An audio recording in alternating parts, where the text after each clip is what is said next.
Pro League. It is StarTale-yoe versus MVP, all tied up at 1-1. My name is Valdez. I'm joined by Moonglade once again tonight, and we've been having a lot of fun games today. We had a long one between Pet and Hero that went Pet's way just before. We did. It was pretty back and forth. I felt like Hero was really in control of that game, but fell apart a little bit in the late game, just identifying what exactly Pet had planned.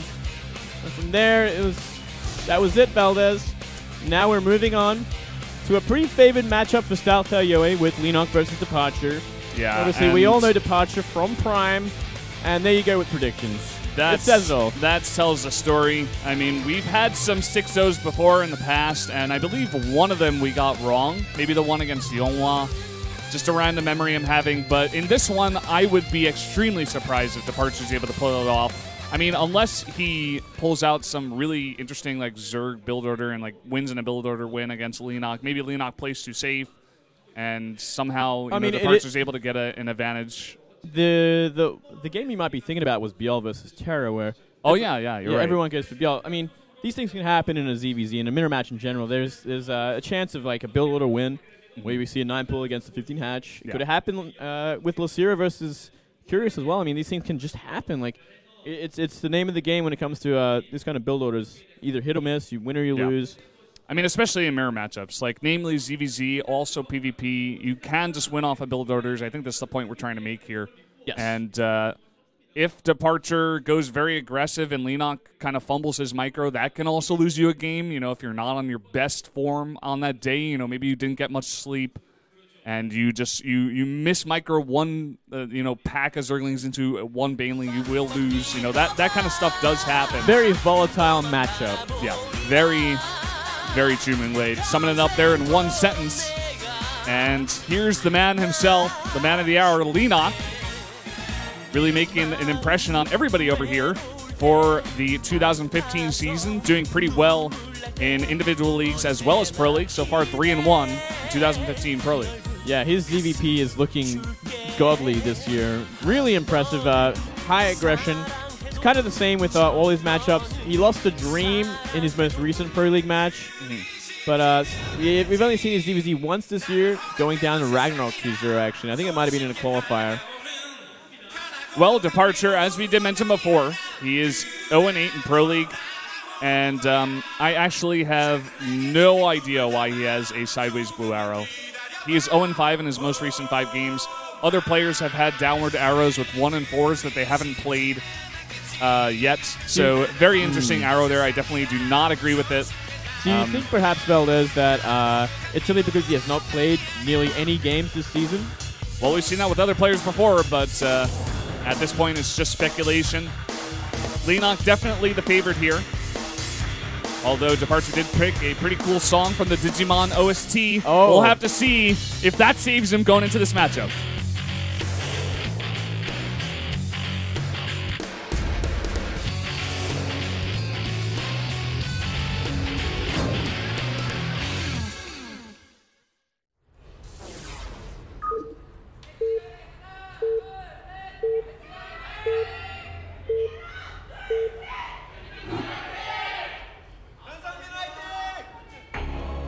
Up here in the top right in the red, the StarTale-yoe Zerg. It is Leenock.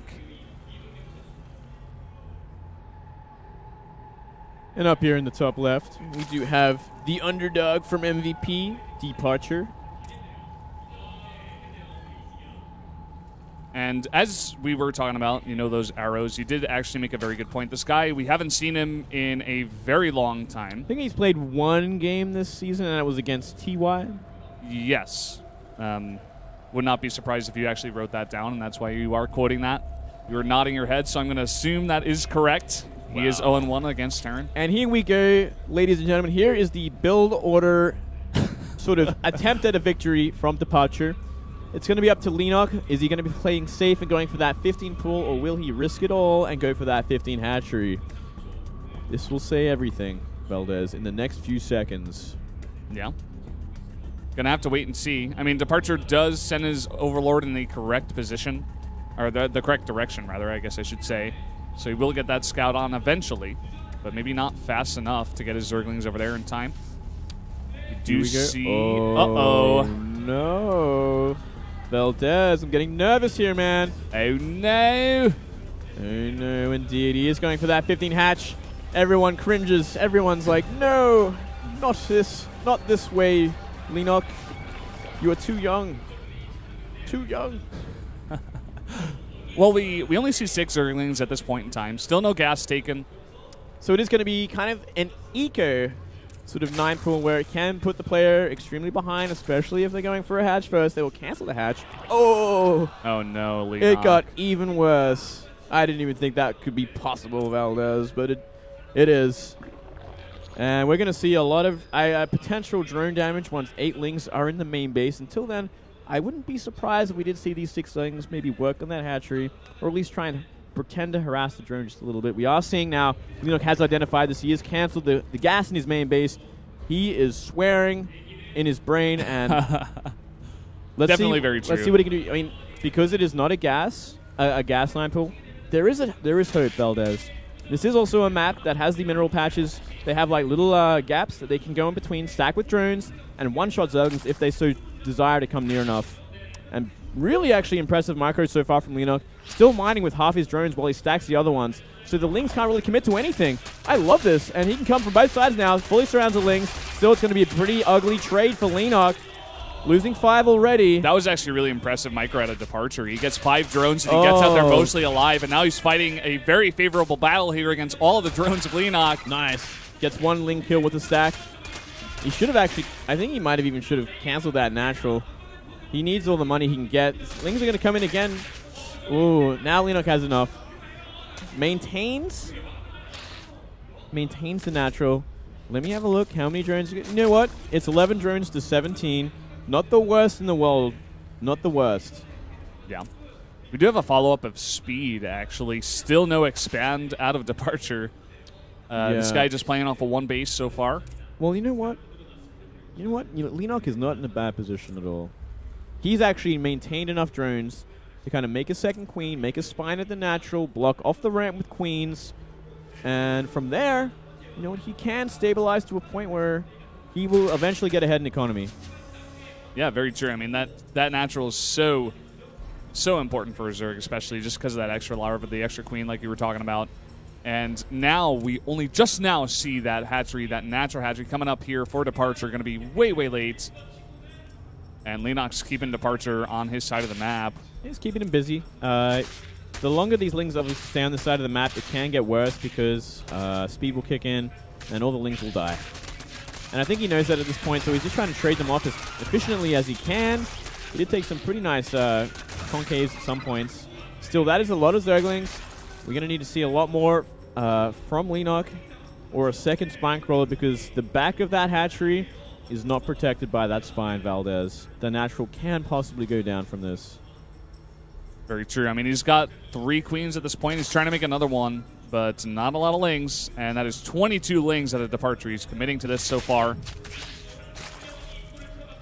Like you were saying, he's trying to get that position up there in the north.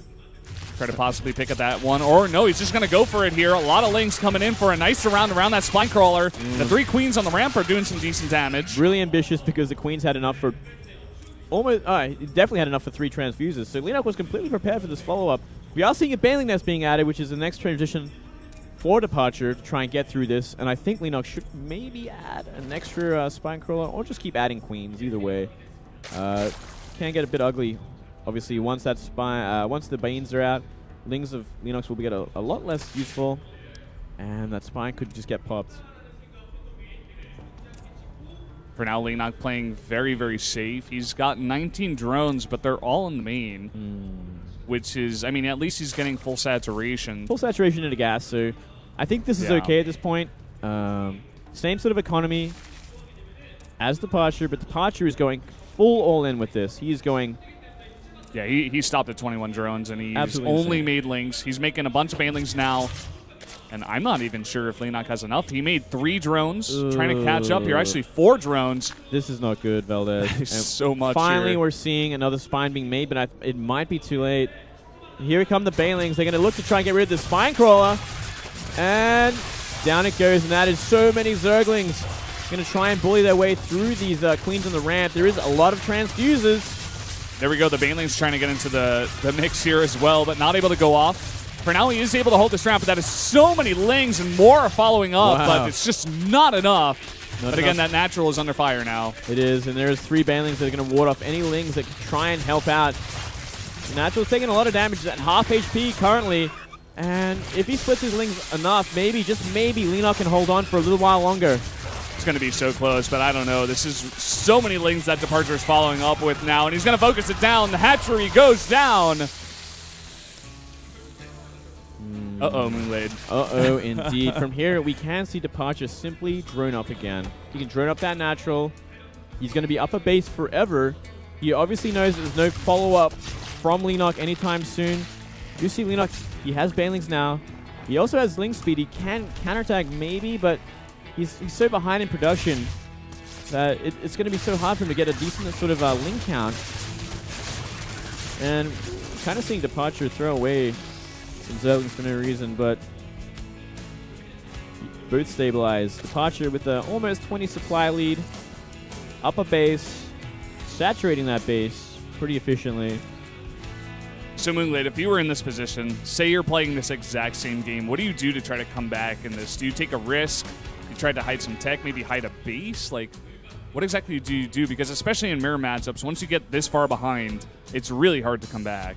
Yeah, especially in Zerg mirror matches when you're just simply down a base. Of course, yeah. And you have no real way of being aggressive. I think what we're seeing from Leenock's pretty much the perfect sort of reaction to it. Like, okay, I'll just drone up my natural as it's building, defend as best as I can with Banelings and whatever else I need, and try and go into a mid game that is no doubt going to be a bit weaker, and perhaps try and just take better engagements when the time comes. Because there really isn't that much sort of any other way to really get around this kind of situation. Going for a different sort of army tech can be good if it's a complete surprise, but when DeParture's this far ahead, obviously he's going to have his lair a lot earlier if he so desires. Instead, DeParture's simply just going to go on all in. He's going to go with Roach Bane all in, which is another way to look at it. He's being highly aggressive this game. One of the most aggressive times we've seen from him, and it's going to be the right choice because Leenock is still only on Zerglings. He's actually going for a Ling Bane attack to kind of try and even things up. He's going to be running into 10 Roaches, though. So I'm not liking the sort of situation we're seeing from Leenock. Also morphing a lot more Banelings, even more for Roaches to just eat up. Damn, that is a lot of Roaches, and DeParture is smiling.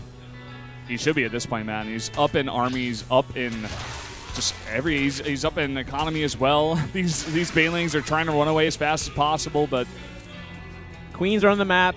That's so many Roaches just casually moving across the map with Banelings to back them up if there was enough Zerglings on the map.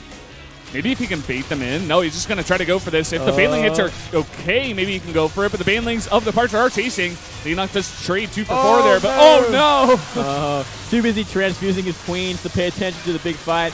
And it doesn't matter what these Baneling hits. There's not going to be nothing getting wiped out. And look at the supplies, man. 96 to 45. It looks like DeParture has actually done it.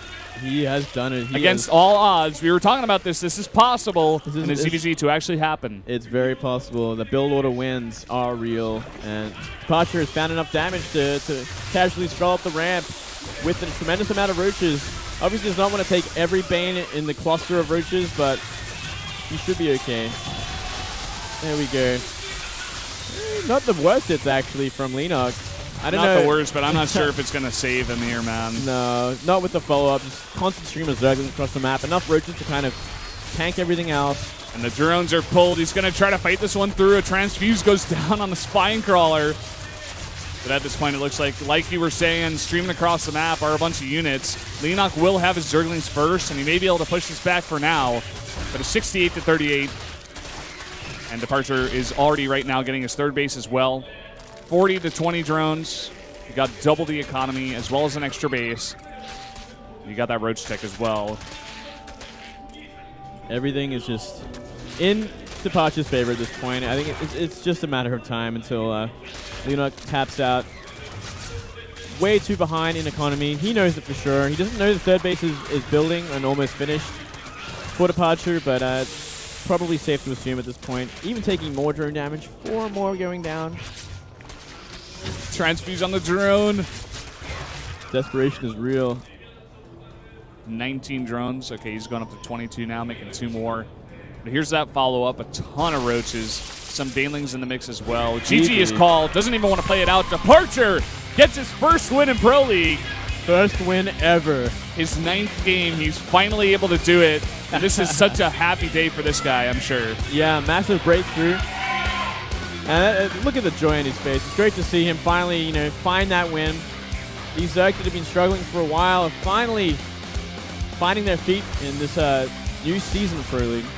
And you know what? That's actually just a huge win for MVP. We were talking about how Leenock and Life should be able to close this out, but now it's not that even. It's not that one-sided anymore. It's much more even. It's getting dangerous, Valdez. I mean, next up is Life versus Marine King, but I mean, anything can happen at this point. You know, we could see Marine King go for something pretty interesting, maybe even like a proxy. 2 racks could happen. You know, Marine King used to do it all the time. And especially Marine King, a guy like him, he is so influenced and affected by the emotions of his players, especially because he's so emotional himself. If he can build off the energy of DeParture's win and he comes out with a crazy build against Life, we've said it before, anything can happen.